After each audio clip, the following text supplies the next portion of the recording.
We have seen that there's a relationship between the conjugate of the sum and the sum of the conjugates and the conjugate of the difference and the difference of the conjugates. So you may wonder, does that relationship hold for products and quotients, for multiplication and division?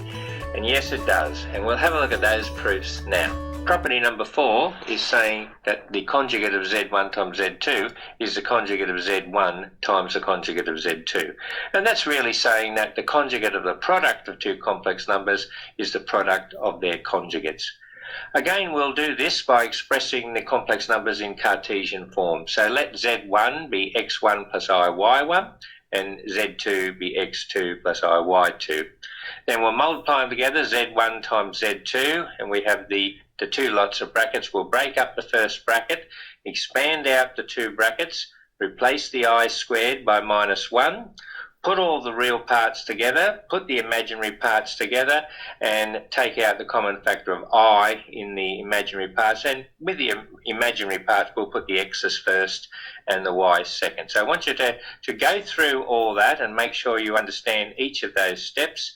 And then we take the conjugate of the result. The conjugate of Z1, Z2 will therefore be x1, x2 minus y1, y2 minus I outside of x1, y2 plus x2, y1. Now we'll do the same thing for the other side. We'll get an expression for the conjugate of Z1 times the conjugate of Z2.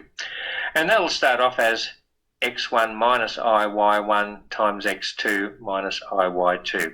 So once again, we'll break up the first bracket, expand out the other brackets, replace the I squared by minus 1, put all the real parts together, put all the imaginary parts together, take out the common factor of minus I, and in the imaginary part we put the x's first and the y's second.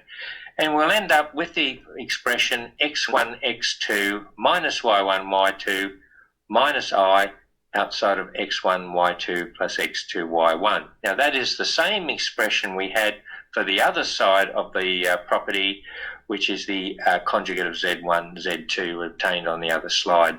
So therefore, both sides are equal and the property is proved. We'll give an example of property 4. The conjugate of Z1 times Z2 is the conjugate of Z1 times the conjugate of Z2. But this time we'll use Z1 as 2 plus 5i and Z2 as 4 minus 2i. Now what we'll do is we'll look at both sides of the property and we'll get an expression for each of those sides, and we'll show that the expressions are the same. Well, if we consider the left-hand side, the conjugate of Z1 times Z2, well, first of all, we'll just get Z1 times Z2. We'll multiply those together, get 2 plus 5i times 4 minus 2i, break up the first bracket, expand out the brackets, replace the I squared by minus 1, add or subtract the real parts, add or subtract the imaginary parts, we'll get 18 plus 16i. And then taking the conjugate of that, we'll have the conjugate of Z1 times Z2 is 18 minus 16i. So the left-hand side in this case is 18 minus 16i. Consider the right-hand side, which is the conjugate of Z1 times the conjugate of Z2. That'll be 2 minus 5i times 4 plus 2i. We'll break up the first bracket, expand out the other brackets, replace the I squared by minus 1, add the real parts together, add or subtract the imaginary parts, and we'll get 18 minus 16i. So follow that process through, make sure you understand each step. And of course, 18 minus 16i, that's what we had on the other slide for the conjugate of Z1 times Z2. So therefore, the property is verified. The conjugate of Z1 times Z2 is the conjugate of Z1 times the conjugate of Z2. Both of them equal to 18 minus 16i. Property 5 says that the conjugate of Z2 divided by Z1 is the conjugate of Z2 divided by the conjugate of Z1. And we can only divide by Z1 when Z1 is not equal to 0. So this property is really saying that the conjugate of a quotient is the quotient of the conjugates. Now we could prove this property by putting both Z1 and Z2 in Cartesian form, get an expression from the left-hand side and get the same expression to the right-hand side. But Now that we've got property 4, which is the conjugate of the product of two complex numbers is the product of their conjugates, we can make the proof for property 5 much more simple. We can use property 4 to help us make a simple proof of property 5. So let Z1 and Z2 be two complex numbers where Z1 is not equal to 0. Then Z2 over Z1 is a complex number. And we know that Z2 over Z1 times Z1, that will just be Z2. And if we take the conjugates of both sides of that, we have the conjugate of Z2 over Z1 times Z1 equals the conjugate of Z2. But from property 4, we know that the left-hand side, the conjugate of a product, that will be the product of the conjugate. So that will be the conjugate of Z2 over Z1 times the conjugate of Z1. And so hence we'll have the conjugate of Z2 over Z1 times the conjugate of Z1, and that will all equal conjugate of Z2. All we do is divide both sides by the conjugate of Z1, and that will give us the result. The conjugate of Z2 over Z1 is equal to the conjugate of Z2 over the conjugate of Z1 when the Z1 is not equal to 0. Again, using Z1 equals 2 plus 5i and Z2 equals 4 minus 2i, we'll verify property 5, which is the conjugate of Z2 divided by Z1 equals the conjugate of Z2 divided by the conjugate of Z1. And this is when Z1 is not equal to 0. Well, we'll have a look at that condition first. For us, Z1 is 2 plus 5i, and it's certainly not equal to 0, so we can go ahead with the rest of the proof. We'll take both sides, we'll get expressions for both sides of the result, and we'll show that those expressions are equal. We'll consider the left-hand side first, the conjugate of Z2 divided by Z1. Firstly, let us find Z2 divided by Z1. Well, that will be 4 minus 2i over 2 plus 5i. And we know that when we divide by a complex number, we multiply top and bottom by the conjugate of the number on the bottom, the conjugate of the number that we are dividing by. So we'll multiply by 2 minus 5i over 2 minus 5i. And then we'll multiply the tops together, we'll multiply the bottoms together. Break up the first bracket on the top, use the difference of two squares on the bottom. Expand out the brackets on the top, replace the I squareds by minus 1, add or subtract the real parts, add or subtract the imaginary parts, and we'll get minus 2 minus 24i all over 29.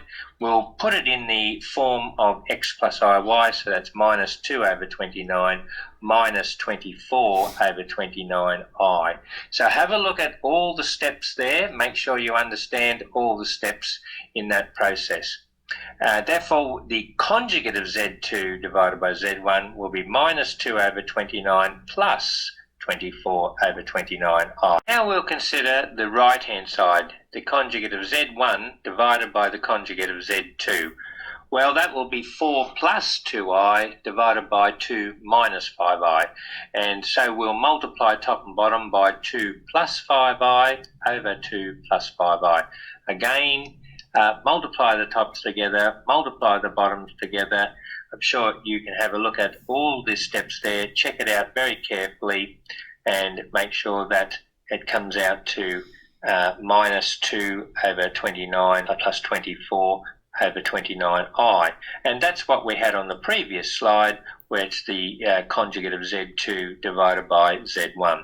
So the result is true. The conjugate of Z2 over Z1 is the conjugate of Z2 over the conjugate of Z1, and Z1 has to be non-zero. Example 7, we're asked to show that the modulus of Z times W is equal to the modulus of Z times the modulus of W for all complex numbers Z and W. And this is really saying that the modulus of the product of two complex numbers is the product of their moduli. It's quite an important result.